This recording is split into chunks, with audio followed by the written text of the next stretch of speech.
Once upon a time, in a peaceful kingdom, there lived a kind and gentle girl named Cinderella. She lived with her stepmother and two stepsisters who were very mean to her.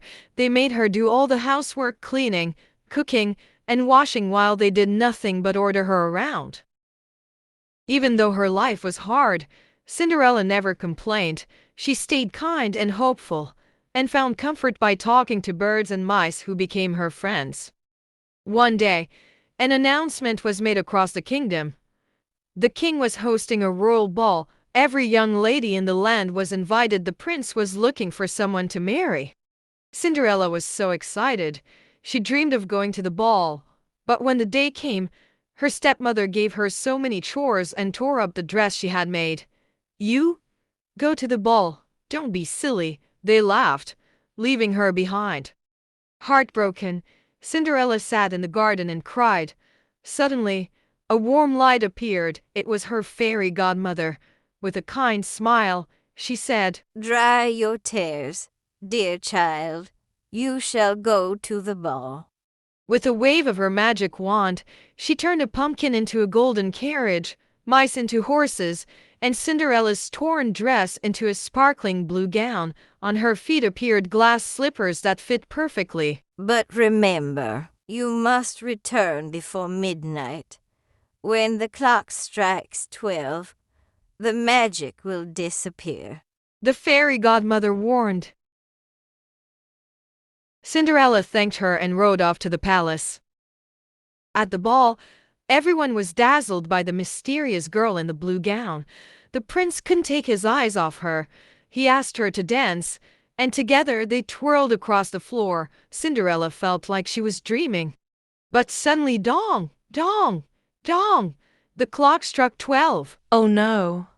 She gasped and ran away, leaving the prince confused. In her rush, one glass slipper slipped off her foot and was left behind on the palace stairs. The next day, the prince searched the kingdom. "I will marry the girl whose foot fits this slipper," he declared.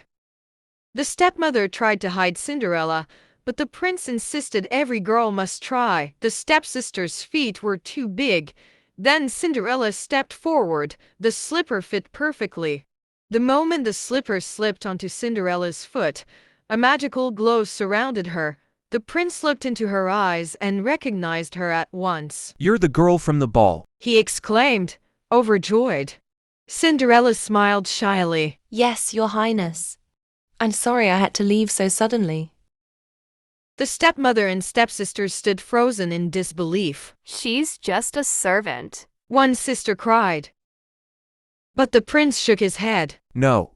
She is kind, graceful, and true of heart. She is more royal than anyone I have ever met." Cinderella forgave them all, even though they had treated her so unfairly. She said gently, Kindness is stronger than cruelty. I wish you peace in your hearts. The royal carriage arrived to take her to the palace.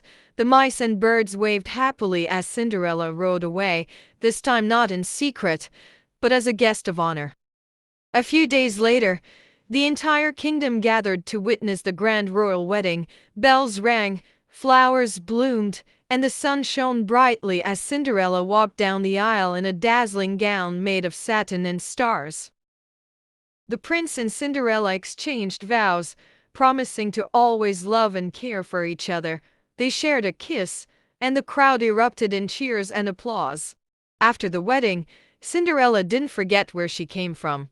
As queen, she opened the palace doors to those in need, helped the poor, and created a school for girls so that every young girl in the kingdom could learn and dream. She filled the castle with music, laughter, and light. The mice lived happily in the palace walls, the birds nested in the gardens, and joy returned to every corner of the land. Her stepmother and stepsisters were given a second chance, and with time, they changed their hearts and began to treat others with kindness too. And so, Cinderella and the prince ruled the kingdom with wisdom, compassion, and joy. They lived happily ever after, not because of magic, but because they chose love, forgiveness, and hope. The end.